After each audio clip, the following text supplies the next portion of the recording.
पाकिस्तान के वजीर आजम से भी कहूंगा, जिन्होंने 7 अक्टूबर के बाद एक पॉलिसी फिट जारी किया कि फलस्तीन में 2 रियासतें कायम होनी चाहिए, एक यहूदियों का और एक फलस्तीनियों का। मैं कहना चाहता हूं काकड़ साहब, ये तुम्हारी ये पॉलिसी ये कादियादम के पॉलिसी नहीं है, ये रियासत के पॉलिसी नहीं है।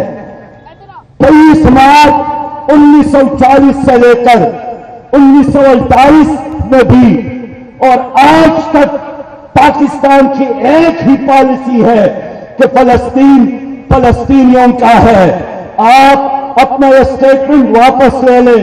आपका ये बयान ये फलस्तीनियों के साथ बेवफाई है।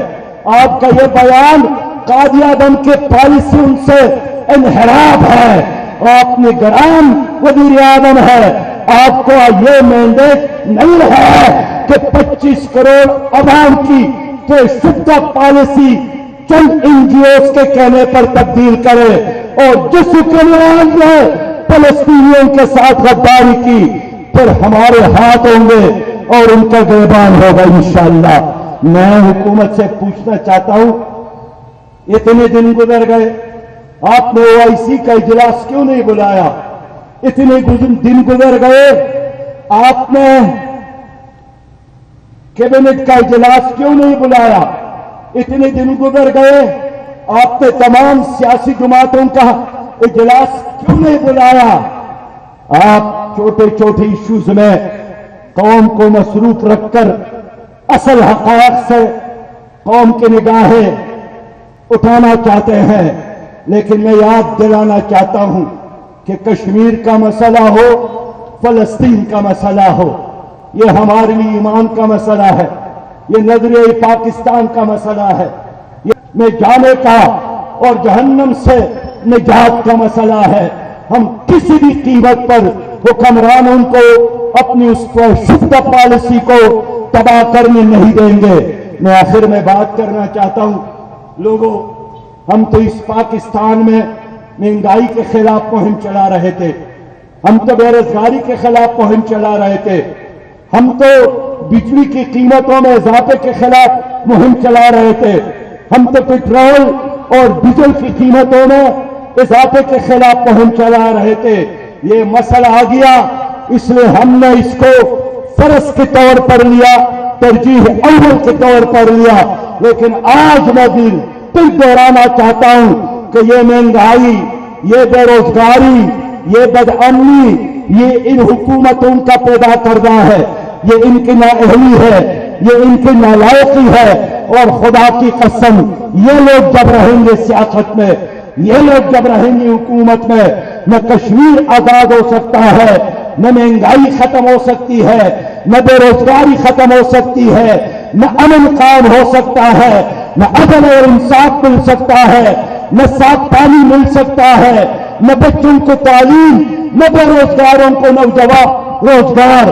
इसलिए अगर आप चाहते हैं कि एक तवाना पाकिस्तान हो, एक रोशन पाकिस्तान हो, एक सुपर पाकिस्तान, क्लीन और ग्रीन पाकिस्तान, तो एक ही रास्ता है कि इस कौम की क़ियादत बुज़दिलों की बजाय गैरतमंदों के हाथों में होना चाहिए। सलाहुद्दीन ने फरमाया था कि जहां 100 गीदड़ों की क़ियादत एक शेर की हाथ में हो, उस पर हमला न करो, लेकिन जहां 100 शेरों की क़ियादत एक गीदड़ की हाथ में हो, उस पर हमला करो। आप शाहीन सिफत नौजवान है, आप शेरदिल नौजवान है, आप नबी मेहरबान की उम्मती है, आप इब्न कासिम के भाई है, आप अब्दाली और गजनवी के रास्ते पर चलने वाले लोग हैं। लेकिन 25 करोड़ अवाम की क़ियादत बुज़दिलों की हाथ में है, इसलिए इन्होंने पाकिस्तान को तमाशा बनाया। हमारी ये तहरीक जारी रहेगी।